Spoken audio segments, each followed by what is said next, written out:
MBBS entrance test neat 2026 paper leak వార్తలు రాజస్థాన్లో కలకలం రేపుతున్నాయి.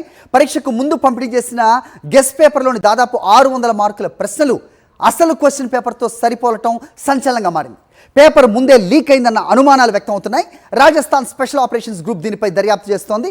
మే 3న నీట్ 2026 ఎగ్జామ్ జరిగింది. కాగా మే 1వ తేదీన ఈ గెస్ట్ మెటీరియల్ను కేరళకు చెందిన ఓ వైద్య విద్యార్థి రాజస్థాన్లోని తన ఫ్రెండ్కు షేర్ చేసినట్టుగా దర్యాప్తులో తేలింది. దీంతో రాజస్థాన్ నీట్ పేపర్ లీక్తో కేరళ లింకులపై దర్యాప్తు అధికారులు ఆరా తీస్తున్నారు.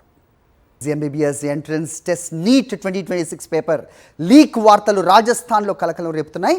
పరీక్షకు ముందు పంపిణీ చేసిన గెస్ట్ పేపర్లోని దాదాపు 600 మార్కుల ప్రశ్నలు అసలు క్వశ్చన్ పేపర్తో సరిపోలటం సంచలనంగా మారింది. పేపర్ ముందే లీక్ అయిందన్న అనుమానాలు వ్యక్తం అవుతున్నాయి. రాజస్థాన్ స్పెషల్ ఆపరేషన్స్ గ్రూప్ దీనిపై దర్యాప్తు చేస్తోంది. మే 3న నీట్ 2026 ఎగ్జామ్ జరిగింది. కాగా మే 1వ తేదీన ఈ గెస్ట్ మెటీరియల్ను కేరళకు చెందిన ఓ వైద్య విద్యార్థి రాజస్థాన్లోని తన ఫ్రెండ్కు షేర్ చేసినట్టుగా దర్యాప్తులో తేలింది.